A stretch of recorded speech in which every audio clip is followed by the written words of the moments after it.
Hey, Funkin' fans, please don't forget, you can always go to patreon.com/nice guys. Please make a donation for the show. We want to keep the lights on. I have nothing to add. You did it so well, Strickland. Let's just get on with the show. No, but you need to add something, Doug. Come on. Contribute, please. Patreon.com/nice guys. That's the spot. Please, we are 100% funded by you all. And so far, we're 100% funded by you all. Let's just keep going. As little as $2 a month. That's all we need. Thank you. Coming up today on the Nice Guys on Business. How can I convey all this mountain of information and research, but do it in a way that is fun and interesting and simple? And I can't explain it any easier than just saying after 3 days, this concept came to me of me, we, do, be. Because if you look at the achievements of any great achiever in the history of the world, they follow this pattern, me, we, do, be. The truth, they can't handle the truth. Need an education on how to grow your business? The Nice Guys are here to help. Learn about great customer service, networking, and how just being nice can help you prosper. Now, here are your hosts, Doug Sandler and Strickland Bonner. Hey, Nice Guy community, welcome back, welcome back. We have a doctor on today, an actual PhD doctor, Mr. Randall Bell. On the other side of the microphone, Mr. Doug Sandler. My name's Strickland Bonner. So not Dr. Feelgood. No. No. Get them all down, Dr. Feelgood. I'm not a big Motley Crue fan, so I don't know the words to that one. I was going to say, is that, but there are so many different renditions of Dr. Feelgood. Really? No, All I know is Motley Crue. I'm not saying that there's not many songs. There's only one song. Maybe there is only one song by Motley Crue, but Dr. Feelgood, that's just like the whole, I think in the Motown sense, Dr. Feelgood was like the late night booty call. Really? I think so. I always thought it was like the drug dealer.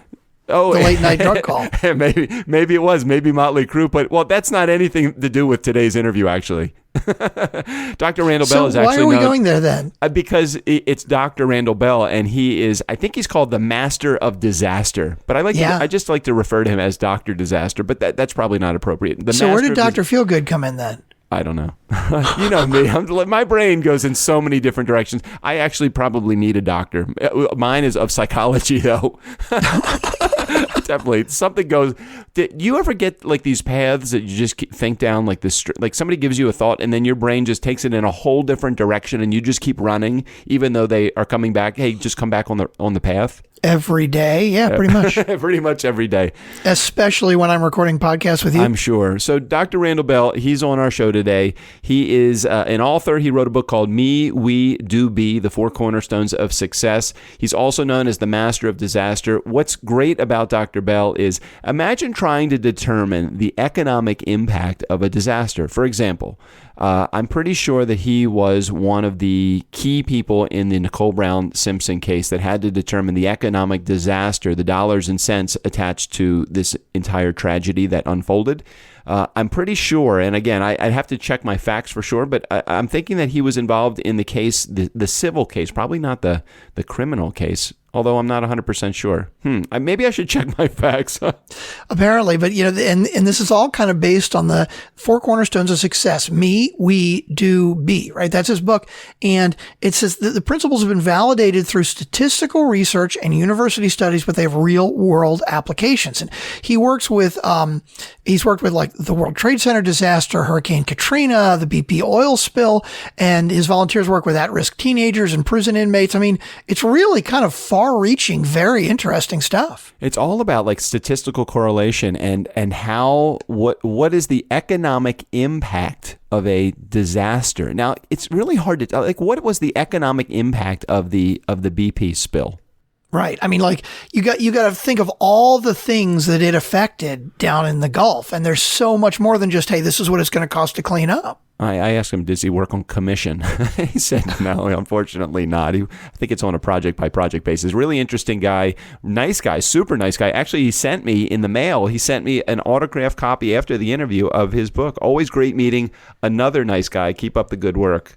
With best wishes. I know, you special? Right? I know. I got it. Yeah, this is part of the perks of being an interviewer on the Nice Guys on Business. Strickland, you should really take a step over to the dark side over here. I'm too busy editing. Sorry, can't do that. Do you think? Although I did get an email. I got a package in the mail just yesterday with 2 books in it addressed to Doug Sandler. And I'm assuming it was my address, so I'm assuming that it was, the Doug Sandler podcast. They just didn't get my fucking name, unless you got one that has my name on it. They just mixed our addresses up. You ever hear at the beginning of the interview, I try to explain to whoever I'm dealing with, like, who you are, because they don't ever hear you. Most of the people that come on as guests of the show, and God knows they'll never will listen to the show after they hear their interview.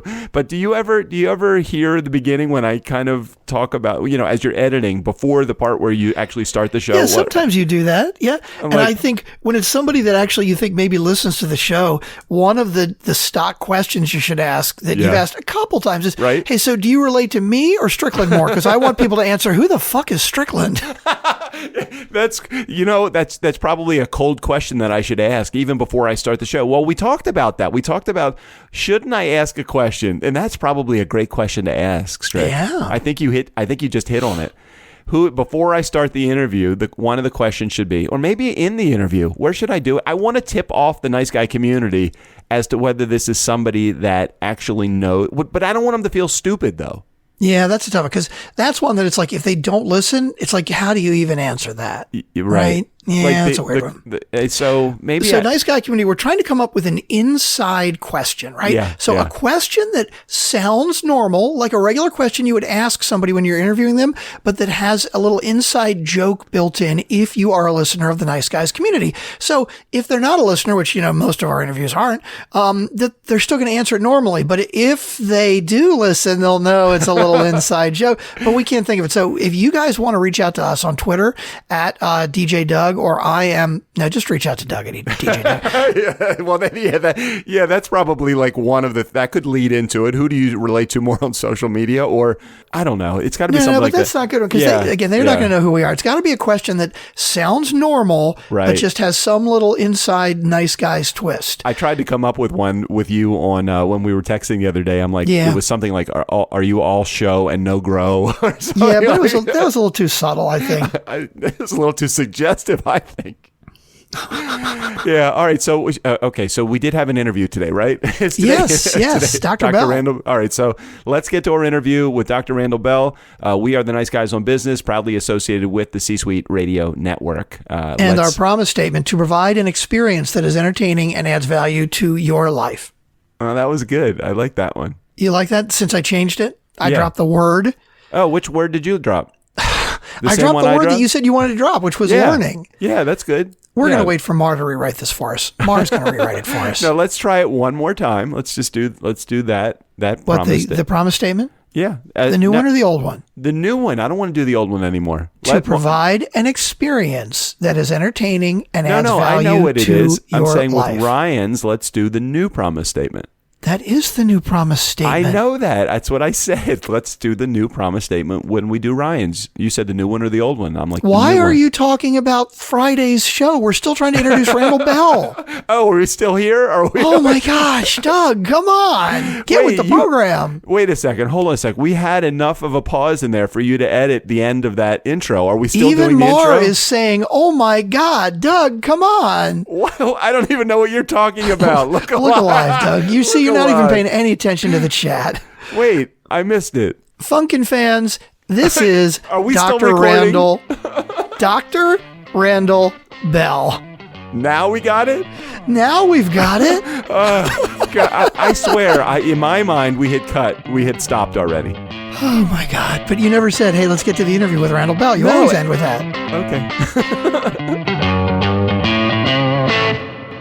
He is known as the master of disaster, but he truly is a sweetheart of a guy. Dr. Randall Bell, author of Me, We, Do, Be, the 4 Cornerstones of Success. I think maybe a songwriter also of Scooby Dooby Doo. Wait, that's Sinatra. But anyway, that's a whole different story. But Dr. Bell, he's an economist, a mindset expert, and a thought leader in success research. Welcome, Dr. Bell, to the Nice Guys on Business podcast.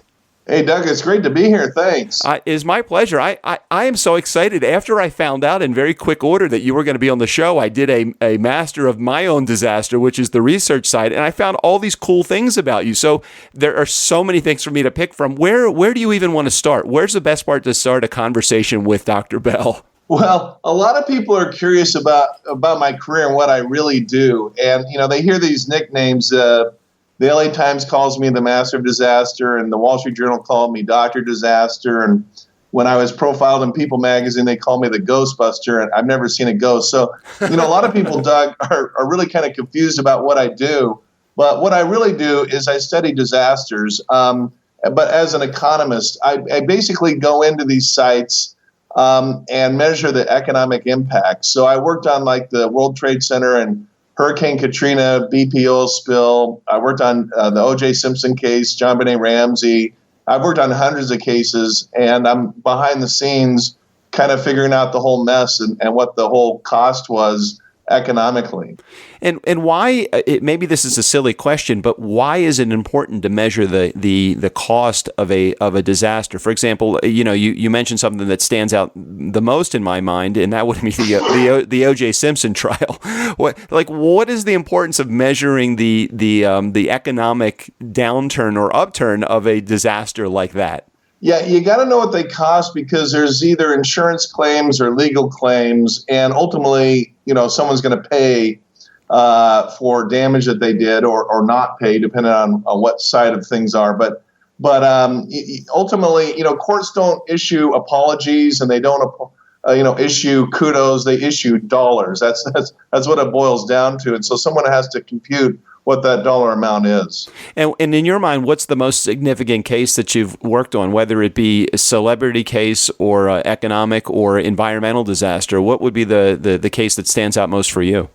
Well, I mean, they're all interesting. I think the most bizarre case I ever worked on was the Heaven's Gate Mansion, where the 39 people committed mass suicide in San Diego. That was extremely bizarre, being in a home where it had all been outfitted for a cult activity like that. The biggest case in the history of the world I worked on, which was the nuclear test sites on the Bikini Atoll in the Marshall Islands. There we got an award by the Nuclear Claims Tribunal of $2 billion with a B. So that was a very big case. But they're all interesting. They're all very interesting to get involved with. So I'm curious, who brings you into that situation? Does the government bring you in? Does a defender bring you in? An attorney, a team? Who brings you in?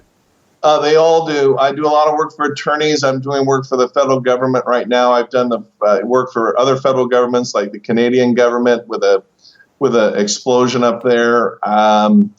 Insurance companies, property owners, corporations, oil companies. It just depends on the situation. So help me again. You made a hop, a skip, and a huge leap in my mind from going from being the master of disaster to doing success research. So how would you share the commonality between those two things? Well, you picked up on it right away, Doug, because that's the $1 million question. I was actually. What happened was I was in Chernobyl many years ago, of course, the biggest nuclear accident in world history. And I had a letter of invitation to go there. When you get there, there's actually a military post which protects, it keeps out the public. And so I went inside, and all these military, Soviet guys had machine guns. And so I was on my best behavior, processing the paperwork. And it was about lunchtime, and I couldn't believe it, but they started bringing out lunch and sandwiches and stuff, and as I said, they all had machine guns, and then they brought out vodka for lunch. Oh boy. And I thought, I'm not the brightest guy on the planet, but vodka and machine guns really seems like a really stupid, right. combination. Right. And I thought, it's not a coincidence in my mind that the world's biggest nuclear disaster occurred in a culture where it was considered okay to have machine guns in one hand and vodka in another. And the lights went off, and I thought, you know what? I'm working on all these fascinating cases all over the world, 50 states, 7 continents. You read about a disaster or a crisis or a crime in the newspaper, usually I'm involved. And I have access to all these places.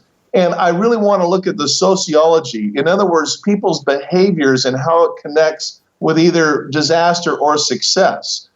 You can learn as much from a bad example as a good example. And, Chernobyl's an example of bad behavior, but there's also great examples. I was at the kitchen table with Nicole Brown Simpson's family in the aftermath of O.J. Simpson. And when Denise got the idea to channel all her energy into helping battered women. Yeah. So I've been keenly observant of, human behavior and what results in tragedy or a triumph, and also those principles that are statistically correlated with success. I mean, at the end of the day, we're a research firm. We're numerical. We crunch numbers. So before I say something, I statistically study it and see if it really is true, because there's a lot of, in the world of success, there's a lot of junk science. There's a lot of, guys writing, men and women writing books that frankly are just streams of consciousness, and it's a bunch of BS. I wanted something that was really authentic, that would really stand up in the courtroom, in cross-examination and make sense.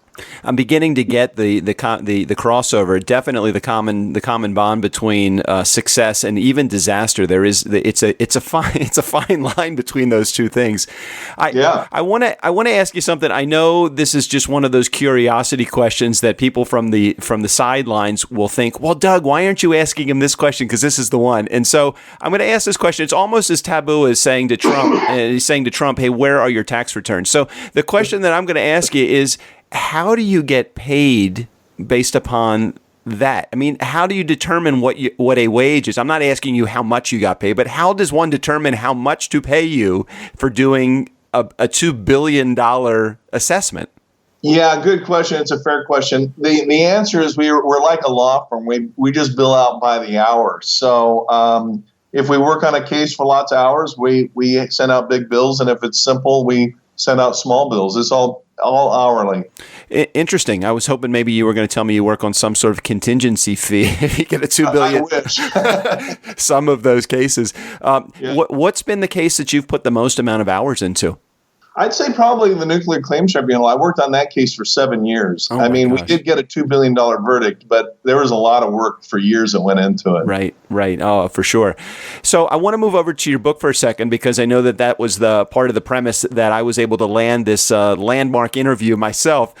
Me, We, Do, Be. Okay, so talk about the title and talk about what that really means to people.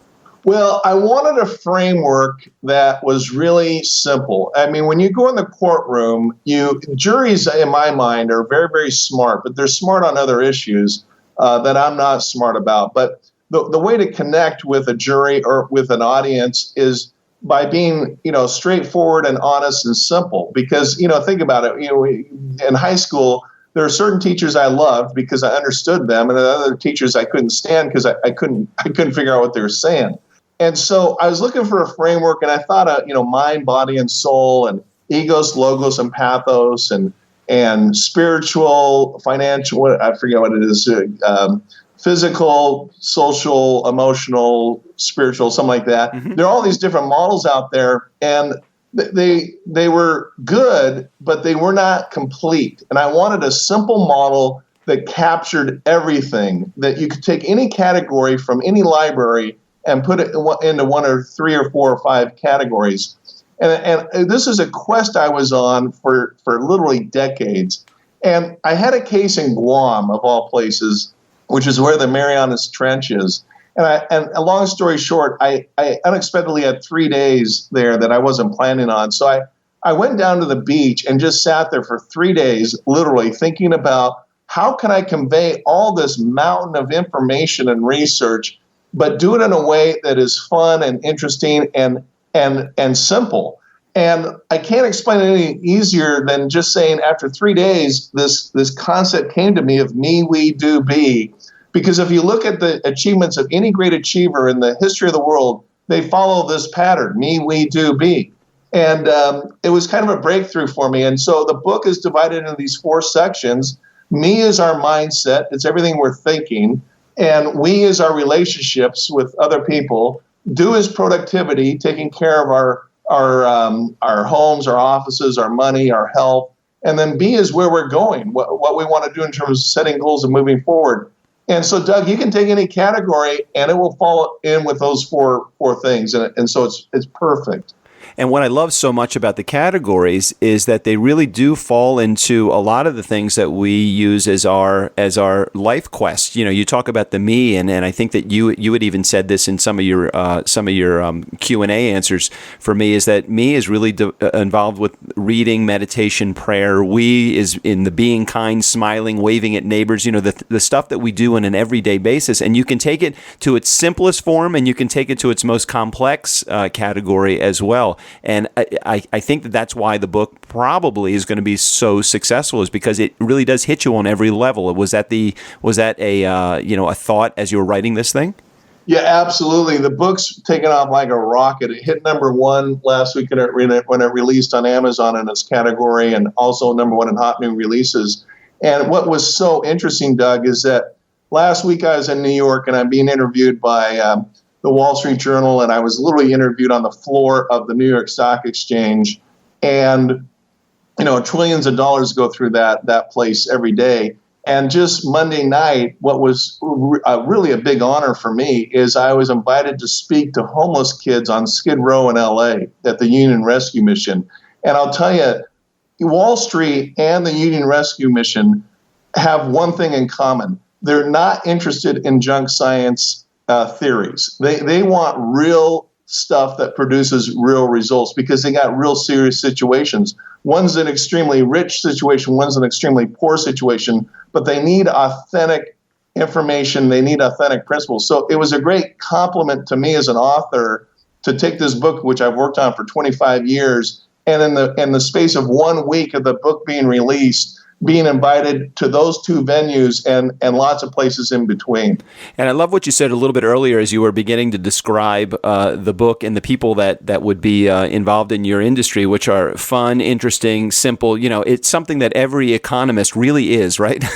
It's like, I don't know any economist that's fun, interesting, or simple, and you come on the show and you're all of those things and you make it make sense. I think oftentimes that's really the difference between what makes a successful person and what makes a person that's just really good at what they do, an expert, is that if you can be relatable to pretty much any category, that is a winning mark of a champion. And I think that that's partly why the book is going to be successful also. Well, thanks. I appreciate that. You know, I look at a lot of these guys that are real complicated and make things overly complicated. And really, it's a way, in my mind, of being kind of a snob and being, putting yourself above others in an ivory tower. I reject all of that. You know, frankly, that's a bunch of crap. I like people that I can understand, and I like to be someone that's understood. And we do that by, I joke around. I say, if you want me to talk at an event and do it in 5 minutes, I need an hour to prepare. And if you give me an hour, I need 6 months to event. To prepare, and if you give me all day, I can speak right now. In other words, it takes a real effort to bring it down, and respect other people's times and make it simple. And I really pay a lot of attention to that concept. So I'm going to go back to one of the answers on the Q&A that you filled out for me. I asked you if your song, if you had to pick a song that represented your entire life. Do you remember what song title you picked, or you want me to share? Oh, it? Sure. Okay. Well, yeah, I'm a 70s guy, and of course, it's "Stairway to Heaven." It's the most overplayed song in the history of the world. But you know, I grew up in Fullerton, California, where Fender guitars came from. My dad worked for Fender, and I happen to be friends with Mrs. Fender. I have lunch with her every week, and I love Led Zeppelin, and I loved how that song just builds and builds. It's actually musically a very complex song, and I just dig it. What can I say? No, totally a great song. And as you say that about Fender, I'm turning around right now. I'm looking at my Fender Blues Junior amp with the tweed cover on it, because you're right. It is just it's a masterful, warm tube amplifier, and I love it. Are you a fan of? Do you play guitar? Yeah, I played in high school. I played in a band. I had the hair, I had the guitars, I had the opportunity. Nice. I just didn't have the talent. No, well, it looks like your talent went in other places, and that is okay too. And you probably are a good guitar player, but a better economist and an author as well. Yeah. So, family, are you on your own? Family, kids? Tell me about yourself. I'm married. I have 4 great kids, and I took all my daughter's actually in South America right now, but I took my 3 sons with me to the homeless shelter, I think it's important that we get out there and volunteer. One thing that really appealed to me about, your thing is nice guys. I like to think I'm a nice guy. And I think, getting out there, the world's been very good to me, financially and a lot of other ways. And I think it's important to get out there with the homeless shelters. With the, a couple of weeks ago, believe it or not, I took books up to prisoners and went into San Quentin and discussed these principles with prisoners. So I spent a lot of time volunteering. And if I can convince one person out there listening to, maybe dial back a little bit on grabbing stuff and luxury and get out there and help someone who's in need, I would feel really successful with this podcast. Amen to that, Dr. Bell, for sure. So let me ask you a question. I know that we are just connecting for the first time today, so you may not have had a chance, or you probably have never even heard of the Nice Guys on Business, which is great because we're just a very small show and a very big C. But one of the questions that I ask everybody that comes on the show is about their cell phone. And I know that I connected with you earlier, so do you have your cell phone anywhere near you? Yeah, sure. Excellent. So here's the important question, Dr. Bell, and this is one of those debates that my co-host and I go back and forth with probably 10 times a day. Do you have you have an iPhone or something inferior? I do have an iPhone. Yeah. Maybe I shouldn't shape the question quite that way, huh? Am I leading the witness when I say and ask a question that way? Yes, objection, Your Honor. All right, so you have an iPhone. So I'm going to play the game with you for just a second. Go to your photo app, Dr. Bell. What is the last picture that you took on your phone? Oh, gee, let's see what we got here. This is great. I got a picture of my son this morning. He's 15 years old. He's got his learner's permit. I took a picture of his first time on the freeway. Oh, love it. Well, in California, that's the same as a parking lot. So it must not have been moving very fast at all. And go to your texting app. What is the last text message you either sent or received? Oh, wow. This is dangerous. This is with my wife talking about tonight's plans. All right. That's good. I don't want to get too personal with you. How long have you guys been married? We've been married about 5 years. I got remarried about 5 years ago. Well, congratulations. I had a starter wife as well. My wife number 2, so we're good. Dr. Bell, if somebody wanted to get a hold of your book, how can they do that? Oh, you just go to Amazon.com or any bookstore. Me, We, Do, Be. It's everywhere. And then I also stick a lot of stuff on my website. drbell.com. Free reports and stuff like that. Great links. That's great. We'll make sure that we put a link in the show notes to your website and to get a copy of the book. It's called Me, We, Do, Be, The 4 Cornerstones of Success. We've been talking today with Dr. Randall Bell. Dr. Bell, thank you so much for being a new part of our community. We hope we have a new funkin' fan in our audience, and thanks for being a part, and thanks for your flexibility on your schedule today very much. Oh, absolutely, Doug. It was really fun talking to you. My pleasure. Nice Guy community, never underestimate the power of nice. Again, special thanks to Dr. Bell for being a part of our show. All the information in the show notes. Steve O'Brien, go ahead and take us out of here. The Nice Guys want to hear from you. Call 4242 DJ Doug and ask any questions you like. Well, except about the cloud. Nobody understands the cloud. Don't bring up Santa Claus either. Doug's still a believer.